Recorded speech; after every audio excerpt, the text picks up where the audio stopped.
right, folks, back on the Bossman show. You see in there, new coach Steve F. Austin, the Lumberjacks, man, Braeuer here on the Bossman show. He's we talked offline, and we're about the same age. So I show them my age. What's up, coach? How you doing, man? Man, I'm doing great, man. I'm doing great. So I appreciate you having me on. Yes, indeed, man. Talk about the whirlwind it's been, man. You was in a good spot with Coach McCaslin, you in North Texas and Texas Tech. And what about the opportunities that Steve F. Austin, man, made you want to come over to East Texas, man, and coach these guys up Lumberjacks? Yeah, man. So it's a great job. It's the best job in our league. I believe that. And our facilities, I've been at Texas Tech for the last 2 years in the Big 12. Our facilities are just as good as a Big 12 facility over here. Our practice gym, we've got great support, great fan support. Our administration is aligned. The athletics is really important. So, it's supported financially. Our president and our athletic director are aligned in making athletics the front door of the university. And man, it's just a great spot. There's great people out here in East Texas. We're centrally located from Houston to Dallas, and you can get to Louisiana, Oklahoma, Arkansas, Mississippi. Like you can get to all those places. In Georgia, I mean, you can get to all those play. We got 3 players from Georgia on our roster, and it's a great spot. It's a great job, and just been blessed that I was given this opportunity.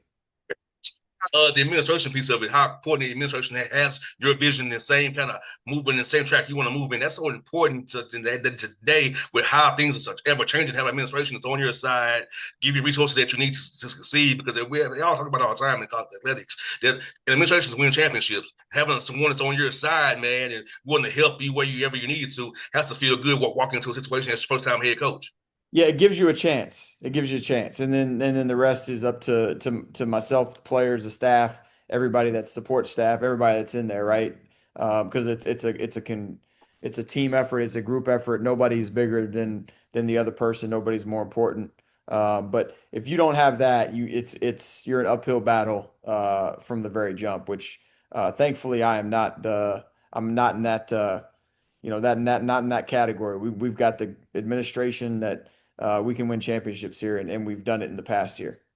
And man, it's just man, talk about preparing to become a head coach. Knowing assistant coaches are all about the mission of your head coach, supporting your head coach, but talk about going on outside of that, preparing for the opportunity that you have now to be Austin, having guys who've been in your corner, your career to kind of help guide you now. But how did you prepare for this opportunity on your own? Yeah, just working. Like I just show up every day. I do my job, and I'm not. I try to keep a level head, try to be humble about, places that I've been and the success that we've had. And I think that's just the best way to live life in general. Coach McCaslin did a great job of, especially the last 2 years, going over to Tech. I mean, I had a lot of say. I was given a lot of, freedom to go out and work and to basically act as a head coach to a certain degree. Obviously the buck stopped with him always, right? And as an assistant coach, like that's the deal, and you support and you're loyal, and that's what I felt like I did for 7 years with him, and but he just gave me such a great opportunity to grow as a coach, um, to stand in front of the room and act, to a certain degree as a head coach, and so I felt like walking into my first team meeting, I was prepared as I can be for this moment, and I mean, obviously, there's going to be a million things that I don't know that I need to learn as I, grow to be a head coach, and whether it's game management, whether it's roster management. There's a lot of things that you learn from as you move into the to this role, and you keep progressing in your career. But I thankfully I was given the opportunity to really like stand in front of the room and understand who I am as a coach and who I am as a person. And now whenever I stepped into this opportunity, I just go be myself, and that's all I'm trying to be. I hear that, man. Man, said it's about this, man. Looking at the D1 Texas schools, man, there's so many quality coaches that's D1 Texas schools across all conferences. Yep. Talk about being in a state, man, with so many quality coaches and so many quality players that play at these different schools and compete against these guys kind of at your own in-state route with these different coaches and teams, man, with a state so deep in talent, coaching and playing wise. Yeah, I mean, you just, it's the game is still the game. But you just know, like, when you step up on the floor against coaches here in Texas, there's so many good players here in the state. There's so many good coaches. The fan bases love their universities and their colleges, and some are more football heavy than others. And some are a little bit more basketball heavy. But man, just the competition level here in Texas is among the best in the world. And that hasn't changed in a long time. I don't think it'll change anytime soon with as big as the state is. But you can learn a lot from these coaches too. You can take bits and pieces of how they coach or what they do, and which I do think I've done. And I'm looking forward to going out and competing against the best. And the chips fall where they may, but we'll put our best foot forward. I think it help you. Does it help you with non-conference scheduling games? We have so many schools in Texas. Does it help you kind of keep your guys close to home, not having to get on too many of your planes, having so many schools in Texas, kind of pick from them, maybe do two for ones with a home and homes with? Yeah, two for ones are hard to get. I'll be honest. We don't get too many of those. We have a hard time going out and playing a bunch of I games here in the state. There's not a ton of power four schools here that'll play consistently. We may get one here or there, but we've been able to attract some good home and homes. We've got Rice at home and home. We've got UT Arlington home and home.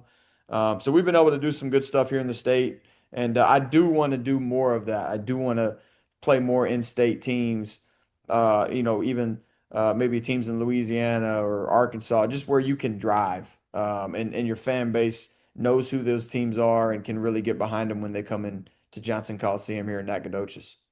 And with you all being good as you have been over the years, I'm pretty sure teams don't want to touch you and play you. It's like, no, nah, we're not playing you because Well, we know what y'all are about. it's nothing I've done, that's for sure. It's just the brand of SFA, it's a strong brand. We went in and beat Duke a few years ago, and I mean it's NCAA tournament. We won a couple of games in the NCAA tournaments in the last 10 years, 12 years, and so look, the brand is strong. I'm just the next person in line that gets handed the torch, and I'm excited about it, and I'm blessed for the opportunity. And man, I'm asking this man for guys, what you kind of looking for the pillars of your program that are the values of your program that you want a young man to have before you bring him into your program to be a lumberjack? Because I know it's very important about what you look for off the court and what kind of character, what kind of integrity your young man has to be a part of your program. Yeah, you said it. Character first. Very, very rarely, never, really, actually, never. I'm not going to sacrifice talent for character, or sacrifice character for talent. Sorry, I should say that backwards. I believe you win championships with high character, and the ability to be coachable, the ability to be held accountable. I think that all has character in it. So that'll be first and foremost is the character values. There are all these guys, perfect saints in college. No, but there is an ability to be coached and a character level that in this community, can you go out there and can you represent, SFA the right way? And I think we've got a really good group of those type kids.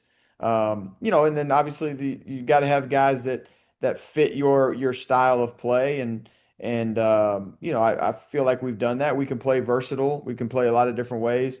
I do want to space the floor and shoot. So, prefer to have some shooting ability, prefer to have some athleticism and physicality. And, I think those are all things that matter. But man, character, coachability, just those things are going to be so important in this program. And those are the type of people that I want to keep around, whether it's players or staff. No doubt. And talk about that too, Matt. How important is having the right people around you, who having the right GAs or having the right managers, having the right strength coach, all that matters to winning. So talk about that, man. When you put together a staff, making sure you have the right people in place around you to help push this thing forward. Yeah, I'm big on loyalty. I feel like I've done that in my career, has been loyal to whoever I've been working for. I've never been a job chaser. I woke up, do my job, I go home and be with my family.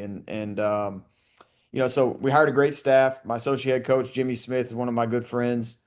We vacation together every summer with a couple other buddies. So I really trust him. I know he'll wake up every day being like, okay, how can I help, Matt build this program? Like that's most important to me is who wakes up being like, okay, how can I help and assist, Matt and making this the best program we can make it? And so I believe I've got that in all my staff. So Jimmy is the associate coach. I've got two other assistant coaches, Payne Andrus, Jovan Austin, who are younger, they're hungry. They've got great experience, being from Dallas, being from East Texas, being at all different levels that they've coached at. I've got a player development guy, Trajan Wesley, who was with me at Texas Tech. He's phenomenal. He's from Houston, played at Lafayette, or played, I guess, Louisiana is now what we call it. So got those guys, and got a guy I just hired as my operations, Luke Stewart. He was a GA at North Texas, so he's been around a winning program. And then I hired two GAs that have been great so far, and Ryan and Braden. And then, man, I'll tell you the one of the most important hires was my strength coach. Mm-hmm. And Christian Hosley was at New Mexico State. He was actually with us at Texas Tech for a year. And uh, I told him when he left, I said, if I ever get a head coaching job, I'm coming after you. And as soon as I got word that I got the job, he was my first phone call. And he came over here. He's a phenomenal person, great energy. Man, you got to have people in those support staff roles, whether it's your trainer, whether it's your athletic trainer, whether it's your strength trainer, that are speaking the same language and that are pushing in the same direction as you are, because they're around them as much or more than we are as coaches. No doubt. And what you are playing from November to hopefully through March to late April, early April rather, you have to be in shape. Let's talk about that piece for your guys, nutrition wise, rest and recovery wise, prehab and rehab wise, so you can be healthy from November 3rd through hopefully a deep run through late March and into April there at the Final Four. Yeah, I mean, I think sleep's important. Obviously, eating habits, which we pick those up. There's going to be guys that come in that need to lose weight. There's going to be guys that come in that need to gain weight, and we've got plans for each of those guys and how we want to go about that in a healthy way. There's ways that people can gain and lose weight in an unhealthy way too, and so you want to do it the right way. And then your guys that getting treatment, getting rehab, being proactive rather than reactive, I think is really important. Get in the training room. We've got open hours. We've got cold tub, hot tubs. We've got X-ray machines down in our facility. We've got water treadmills. We've got everything you need down there. And so, you just make sure that you got to make sure the guys know how important it is. And where they all want to go is they all want to be professionals, right? So show them and tell them and give them stories and examples of professionals that make this type of stuff important to them. And those guys have been in the NBA for a long time, i.e. LeBron James. I mean, it's no secret how much he takes care of his body. So if that's important to you, you want to be a professional, act like a professional. And I think that's one of the ways you can do it. No doubt. I'm gonna ask you about the summer match, your workouts, man. Was it more team stuff because you're the first year head coach? You didn't let them just kind of play a bit to kind of see what you have. Kind of see, come August here, as you get into fall semester here, you don't have to do so much. Kind of seeing what you have, kind of know what you have to a degree. Let them play more than just have them doing drill work all the time. Yeah, 100% it was all team stuff. It was all team stuff. I think the things that I wanted to get out of this summer, we got out of this summer. I wanted the guys to compete and understand that competing is a non-negotiable here, and understanding how good of teammates they need to be.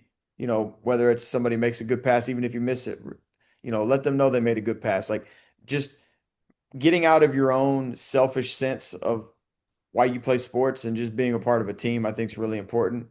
So just that stuff and what's important to me and how we win, like I think that's why the summer was important. If you were to ask our players right now what's important to Coach B and what did he harp on all summer, they could tell you exactly what it was.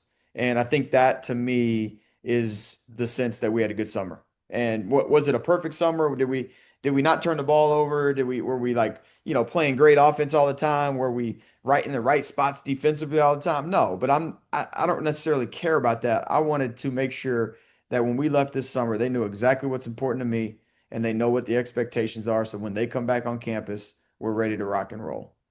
No doubt. Well, man, it's great to have you on the show, man. We'll do this again real soon. Hopefully, we're talking after a big non-conference win or a big win in Southland tournament going to the big dance. So, now hopefully, I'll see you soon when you come to Atlanta or I'm in Texas, man. So we can definitely link up, man. As I say, we were the same age. It was cool. We were the same millennial generation, man. It's cool. Yeah, man. I appreciate you having me on. I'll definitely see you in Houston or Dallas for sure. All right, man. So, it's Matt Braeuer, the boss man. So, new coach, State of Austin, the Lumberjacks.